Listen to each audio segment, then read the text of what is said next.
Folks, something you must be aware of in the real estate industry right now, whether you are buying, selling, investing, is it is very likely you may be suffering from what is called a low appraisal.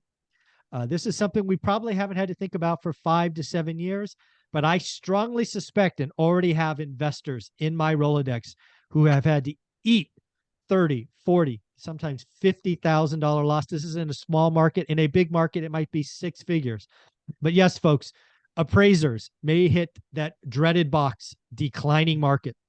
They may look at different units than you're prepared for. So I want to talk to somebody who's in the business, Dustin from Conway Home Loans, about what you could do to prepare and at least reduce the impact of declining or having appraisals come in low. How you doing, Dustin? Good. How are you doing? I'm doing well. This is going to catch a lot of investors, right? A lot of people out there have been investing for 4 or 5 years. They've done nothing but the good times, and the longer you keep a property, the better off it is. And it's not that way anymore. I think a lot of people are going to get stung by low appraisals. Maybe you're a flipper, maybe you're trying to get a loan, a DSCR loan, perhaps, and it could be painful. It could stop deals for sure. What do you think? Yeah, no, we're seeing and feeling the impact, right now. I'd say I don't know what the number is, but we're trying to pull it right now. There's my best guess, probably about 30, maybe even 40% of the appraisals we are getting right now are either low on value or low on the market rent, like on the 1007 portion of the appraisal that the appraiser tells us what he thinks the market rent is. And I want to highlight how that comes, right? So you take on a deal, you take on a loan, you ask the owner, hey, what do you think it's worth? What are the rents? They give you a number. Then the appraiser goes out and you're disappointed. That's really what happens. That's exactly what happens, unfortunately. And that kills deals, a lot of Oh, them. as it should, right? Clear. Because hey, I can tell you my car is worth 100 grand, but in reality, it's worth 20. If an independent appraiser comes out, you're not gonna underwrite it based on my word. That's for sure. Yeah, exactly. And knowing obviously what is sold in your market, that's a big thing that a lot of clients we work with. It's not what's for sale, not what's Oh, hey, there's it's property what that's closed.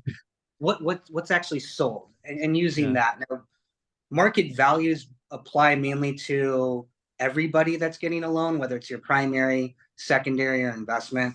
But the one I want to touch on maybe more so is the market rent when you're doing a DSCR loan or a rental loan. And And the reason one that's obviously important is that's the income side that is used to justify the payment.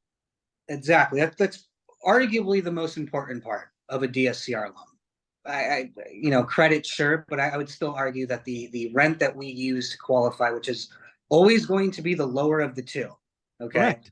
the market rent or what it's currently leased out for, The lower of the two. Correct.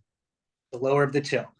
So one thing that I do get a lot is we get a lot of people that just finish fixing up their property. Maybe they just bought it, it's all done, but they don't have a tenant in place, right?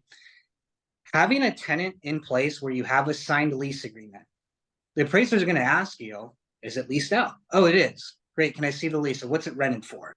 That at least gives us a barometer, a smaller range, knowing that, okay, if I show the appraiser it's rented for 1,500, I'm pretty sure he's not going to give me a market rent at, let's say, 1,000, right? Correct. Pretty sure. He might, but our chances of him giving us $1,000 market rent when the property is vacant is much higher than showing him a $1,500 lease, right? Yeah, So I gotta tell you, as somebody who's been in the game a long time and gone through lots of loans and refis and cash out, I would not, me personally, I would not go get a loan without a signed lease because you just want to remove that risk and that variable, right? How long does it take? Like, how long does it take to get a place rented? It should be days and weeks, not months. And if it is months, you're asking too much.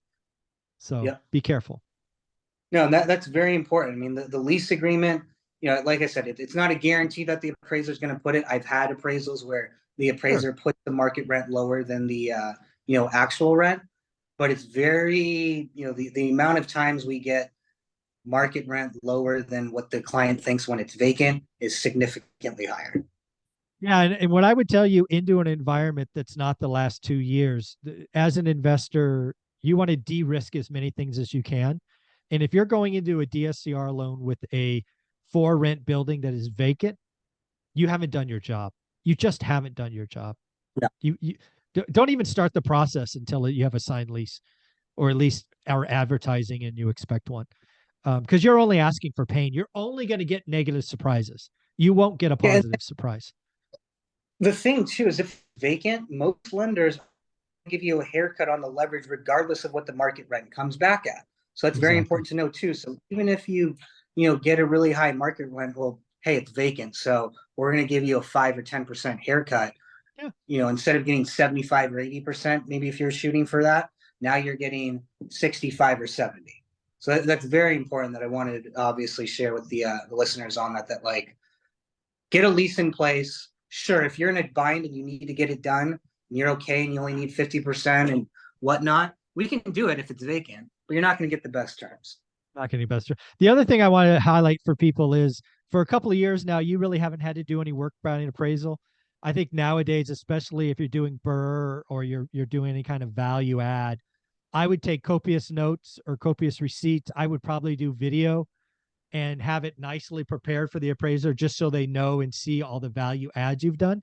Because again, they're going to walk in and not know what was there, at least in most cases. I don't think enough investors, we just got lazy. It was too easy for too long. I think a lot of folks need to prepare or create a package for appraisers. No, and as you said, obviously presenting all of the information that you can to the appraiser, because legally, all I am able to do is kind of upload and send like a message on the portal to the Correct. appraiser's like management company. You are going to get a call. The investor is going to get a call from the appraiser. You're actually going to be able to have a conversation. I legally am not allowed to do that. I can't influence. I can't tell Nope. them about, You but you can't. can. The Third investor can. arm's length, I think they call that. That's correct. Yeah, well, you know what? Something you could do as an investor is you could have a binder right on the countertop. You could have a welcome email with a list of links. Do what you, and again, the appraiser, I've met some pretty crotchety appraisers. They may not want to use it, but you got to take the shot. You should do your best to make them understand the value that you've added, how you've turned a ugly duckling into a swan. No, no, and the easier you make it for him Yeah. or her, pardon me, he's going to like that property a lot more just because of the fact that he has to do less work. And nothing against appraisers, anybody watching that is an appraiser, they have a lot on their plate. They normally have 20, 30, appraisals they got to go through. If they already have all the comps that are actually sold, they have a construction budget of all the repairs that were done, because not only the appraiser that'll like it, we're going to ask for it too. Yeah. If you did a BRRRR project or fix and flip, we want to see that construction budget. So keeping everything that you possibly have ever done with the property or what you think it's worth, market rent, etc., lease, keep that all documented, present it to the appraiser. It's going to get you a much better chance of getting a higher either rent or value on the property. Yeah. Again, folks, the real estate market has changed. Transactions are down 40%, like we've called. If you are in the business of needing to recycle your capital, step up. You need to own your stuff, and preparing the story of what you've done is important. It is going to help you de-risk getting a low appraisal. And if you're trying to get a rental refied when it's vacant, I suggest leasing it first. You know what, Dustin, where can somebody reach out to you and ask some questions? Yeah, you can go to our website at convoyhomeloans.com and just mention that you came from ORAT. That way, John and myself can help you guys out directly.